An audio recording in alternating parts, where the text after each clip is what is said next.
Hi everybody, Rick McEvoy here. Welcome back to my YouTube channel, Rick McEvoy Photography.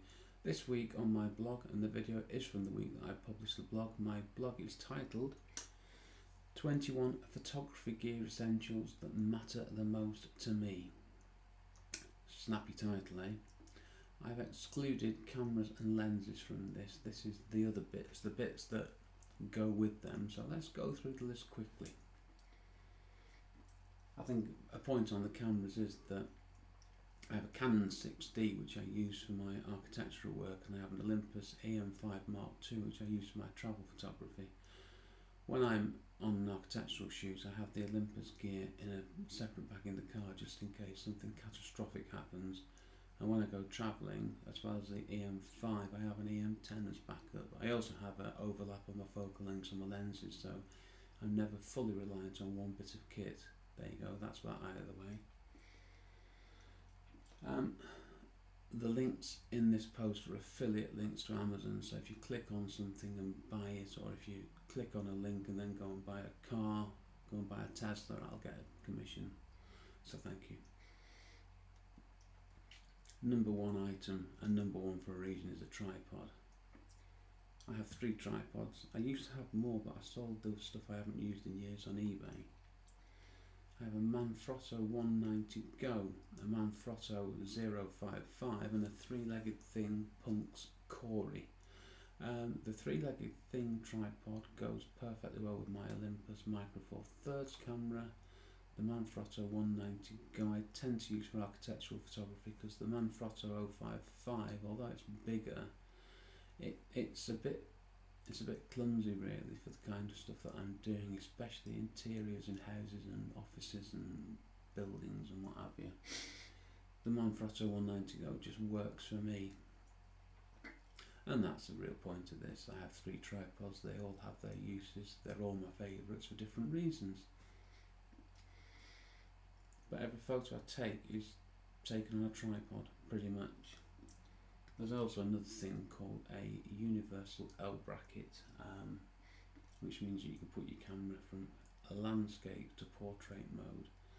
I was going to have all the gear ready for this video, but it would have taken too long, so let's just fly through it. There's a link to each piece of kit on the blog post, so you can have a quick look there. A loop viewer is the thing that you shove on the back of your camera that makes your LCD screen easiest to view. I got a cheap Neewer, Neewer viewer from Amazon. You can't get that one anymore.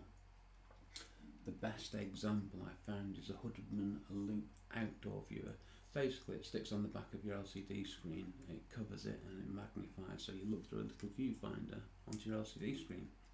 Works really well. Grey card. Take a photo, put the grey card in the photo, take the grey card out, take another photo and get on. If the light changes, do it again, get back to your office, take the photo with the grey card, drop the white balance eyedropper on it, and that's your white balance done most of the time. It can be that simple. And when it's not, the passport colour checker. Little bit of a complicated piece of kit that I've got to get to grips with, but you get more accurate colours. Hurricane blower. Just blows dust out of the sensor chamber, off the lens, off anything. Then my 2 bits of cleaning kit are the PEC pads, cleaning cloths and Eclipse lens cleaning solution. That's all I ever use for cleaning all my camera gear. I don't clean the sensors myself. I go to trade shows and the photography show and get them cleaned there by people who know what they're doing. Spare batteries, very, very important. For every camera I own, I have 4 batteries. I have 2 manufacturer's batteries, which are the ones I use, and then 2 third-party ones, which are cheaper, which I use as backups, to be honest, I just use them every now and then just to make sure that they're working. Word of caution here, camera manufacturers do not recommend that you use third-party batteries, so be careful if you're going down this road. Memory cards. I use 16GB and 32GB memory cards. When they're full, I move on to another one. You can get much bigger cards nowadays, but I just don't have a need for them. Why would you? I don't want 3 weeks worth of photos on one card anyway, in case I lose the card. So every day the card that I have used from if I'm on a week's holiday. Every day the card goes into a different card holder, which goes into the room safe, and I start a new card the next day. So if I lose that day's card, I've still got everything from other days previous. Which takes me on to memory card holders. I'm a bit sad about my memory cards. I'm very precious with them and I look after them. I won't bore you with that here. One app that I use is the Photographer's Ephemeris. When I was writing this post, I just looked to see how much it was. I couldn't find out because I've already got it. It's about a tenner. And there's a 3D version for $11.99 which I've bought, and it's super quick. I haven't used it yet, but it looks pretty cool. Basically it tells you for the location, either where you are or where you choose on the map, where the sun is when it sets, the direction of it, anything obscuring that location. It's brilliant. It looks hellishly complicated, but once you get used to using it, it's really good. Platypod, flat plate, you put your camera on, check the link out. It sounds better than my description.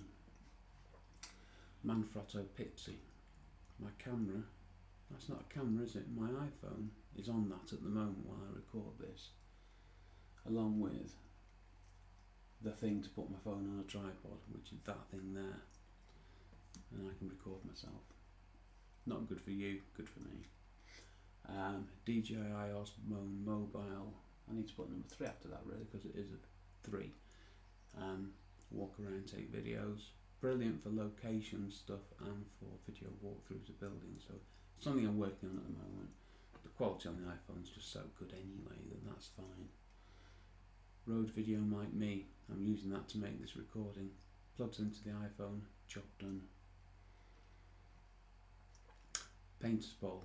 Next week I'm going to get very specific about the architectural photography gear that I need and use, and the painter's pole I'll talk about more there, but basically I've got a painter's pole, you put a roller on it, you can paint the ceiling, you put an adapter on it, you can put your camera 10 feet up in the air and you get a completely different view, and I genuinely have used this on commercial work. Headphones, Red Hat, notebook, just 3 things there to, not just to get it up to 21, but they're things that I do carry around with me and use, which help me. And yeah, my iPhone, how do we manage without these things these days? Anyway, the point at the end here, that's 95% of the photography accessories I use. I've got drawers full of other stuff that I don't use. I sold a load of stuff. I've pared it down to the stuff that I use that helps me, and that is pretty much it. So I hope you found this helpful, informative and useful, and that it helps you get rid of some stuff out your bag that you carry around and don't use, which is what I was doing. So thanks for watching. Next week we're on architectural photography gear specifically. Please subscribe to my YouTube channel.